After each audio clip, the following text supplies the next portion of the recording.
Hey guys, it's Melanie. Welcome back to the last candle review of the day. I hope you are having a fantastic evening. If you missed the earlier two candle reviews that went live on my channel throughout the day today, I will list and link them in the description box down below. Feel free to check those out if you are so inclined. But in this video, we're going to be taking a deep dive through Kringle Thirst. Thirst was a new Halloween fragrance from Kringle for 2024. So there were, I think it was 12 existing fragrances that came in the Kringle Classic Jar lineup, and then there were 6 new scents added.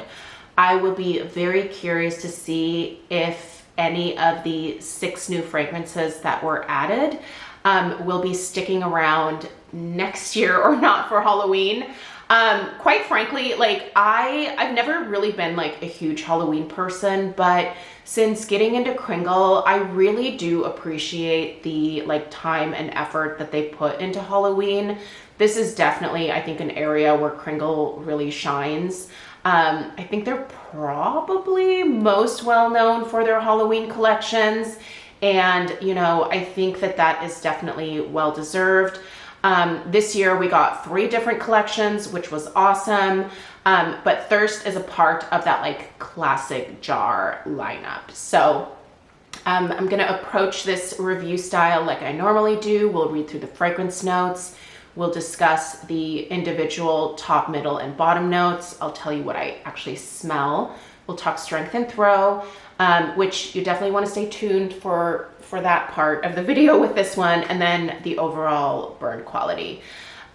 If you are interested in purchasing Thirst, there will be a link in the description box down below that'll take you over to Kringle, and then I will also put my affiliate discount code information in the description box as well. That'll save you at least 15% off of this one, but if you have some Kringle rewards, you can also apply those to the Halloween candles as well. All right, Kringle Thirst, let's read the story. All right, Thirst. As the sun sets on Hallows Eve, dreaded shadows of dark patchouli and smoked cognac blend with a tapestry of peppered woods and glowing amber. So this sounds like it's gonna be a very perfumey type of fragrance, and it is. This is a very perfumey scent, and you know what? I used to not really enjoy this category of home fragrance all that much. It just wasn't something that I was super drawn towards, but I have definitely started to embrace the perfumey candles a little bit more, especially this year. And this one really does have a lovely perfumey scent to it. All right, the top notes: wood and cognac. The mid notes are patchouli and pepper. Hear me out once again on the patchouli. It's not like the really dirty, like earthy patchouli. It's not that. It's the perfumey patchouli. So if it makes you nervous, don't be nervous. Not yet. Maybe once I tell you about the strength and throw, be nervous, but don't be nervous about the patchouli. And then the base is amber and tonka. So this is definitely a very rich, very deep, very perfumey, intense, I would say, kind of fragrance. There is a definite woodiness. It's not a very distinct woody note to my nose. It's just kind of a generic, like fresh, woodsy type of note. The smoked cognac. Okay, I either really smell the boozy notes that are included with Kringle scents, or I don't smell them at all. In this case, I don't pick up any cognac at all. I just don't. So for me, the top notes, just that woodiness, yeah, that's definitely present here. The mid notes of the patchouli and the pepper, yes to both. There is a bit of like a peppery spiciness to this one, but it's perfect for the scent. And the patchouli, oh, you guys, this is that beautiful, like dreamy, perfumey patchouli that I really tend to personally seek out quite a bit when it comes to my personal fragrances. So the perfumes that I choose to wear, I love a good perfumey patchouli. And the one that Kringle uses in this fragrance is heavenly. So both of those mid notes are definitely present to my nose.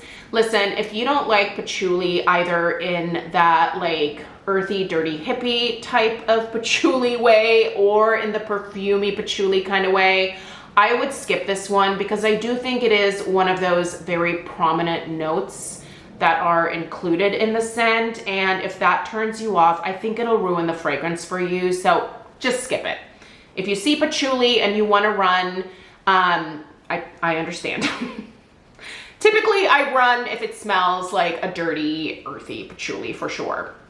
The amber and the tonka at the base. Listen, the amber, this is lovely, rich, resinous, like heavy amber. Again, very perfumey. The tonka bean adds this really interesting, like deep, almost like unsweetened vanilla type of depth to the scent. This just smells like a wonderfully made perfume, to be perfectly honest. Definitely more of like a unisex type of scent, I would say. Think along the lines of, you know, how most of us, whether, you know, whatever we wore in the 90s, most of us like kind of gravitated towards the Calvin Klein CK1 scent because it just had this kind of nice universal like appeal to it for pretty much everybody. And I feel like that's what this type of fragrance is. Like, if you tend to like these perfumey scents, I really think you're going to enjoy this one. It is neither super masculine nor too feminine. I think it's kind of right in the middle, maybe leaning a touch more masculine, but still I'm enjoying it. And I typically don't wear a lot of like super masculine types of scents. But yeah, I love this fragrance, you guys. I honestly can't say enough good things about it. I really enjoyed the Skull and Sonnet, and that was another really perfumey one. And this is kind of in the same category as that Skull and Sonnet. I'm not saying if you liked Skull and Sonnet, you'll like this one. I just want to make that clear. But if you like that type of scent, I think you're going to like this type of fragrance. Strength and Throw. Okay, here's where this one struggles a little bit for me. I think it's lighter than I have come to expect from the Kringle Classic jars. If I were to put a number on this, I think the max would probably be for strength between like a 5 and a 6. And that's definitely not the norm. That is lighter than what I'm used to. So for some reason, even though this has some quite potent ingredients here, in terms of the amber, the patchouli, that woodiness in the scent, it's just not like a super powerhouse. And on cold sniff, I kind of expected it to be a powerhouse, but it's just not. Maybe, just maybe, it's for the best with this one, but also I think if you like really strong scents, I'm not sure that this is going to give you enough, if that makes sense. The Throw, I would probably put at roughly about the same number. Maybe just we'll put it at about a 5. So not honestly super great for a Kringle candle performance. Here's the thing though, I really hope they keep the scent around. I will totally repurchase this next Halloween. I just really like this so much. It's not one that I feel like I want to like stock up and like hoard, but if it's re-released, I would totally buy it again. Like, it's that type of situation, right? So yeah, Strength and Throw, not super great by Kringle standards, but for what it's worth, that was my experience with that. Now let's talk overall burn quality. There's no issues with that. This is the Kringle soy formulation and it has been burning perfectly. I will give you guys an overhead shot. I am definitely at the halfway point right now. My intention with this one, after I finish filming this video, I'm actually going to be popping this into the candle crock that is in the upstairs back bedroom of our house here. I think I'm gonna get a lot more out of this one crocking it rather than continuing to burn it. I really enjoy the scent, and so I want a little bit more out of it. So that's what I'm gonna do with this one. But let's go ahead and take a look at how things are looking at the halfway point, if that makes sense. So you can see there are a few like mushroom tops kind of floating in the bottom of the wax there. but I have never found this one to get like massive, huge mushroom tops.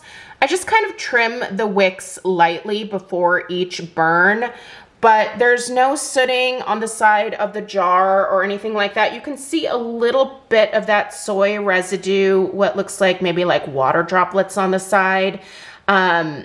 Yeah, like that's just residual like soy wax. But you can see how clean that wax still is down there.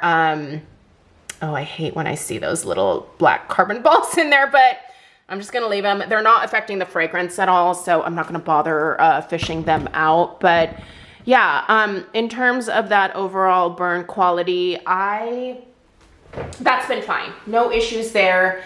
I typically don't have any issues with the soy formulation, especially in these jars in terms of the overall burn. You know, in country, there have been issues in the past. I feel like they've mostly figured that out at this point. I think they've figured out the wicks that they need to use with the colored wax. But yeah, the only issue here is that it is just lighter than I think this should be for the type of fragrance that it is. I feel like Halloween people definitely are going to want like more powerful types of scents, and I'm not sure that you're gonna get that from this one. So unless you are just buying it to crock it, in which case I anticipate that this is gonna do just fine in the candle crock. I will definitely update you guys on the weekly home fragrance roundup this Saturday, so you'll see this one again in action in the crock. But yeah, I mean, I don't know. I like the scent. I wish it was stronger. I guess that's my feedback there, for what it's worth. Anyway, guys, I appreciate you being here for these videos today. Again, if you are interested in more of my home fragrance content, make sure you hit that subscribe button right below the video here. Check out the description box for all the things that I mentioned at the beginning of the video. You guys are fantastic. Thank you for supporting my channel. It means the world to me, and I will see you guys in the next one. Take care. Toodaloo.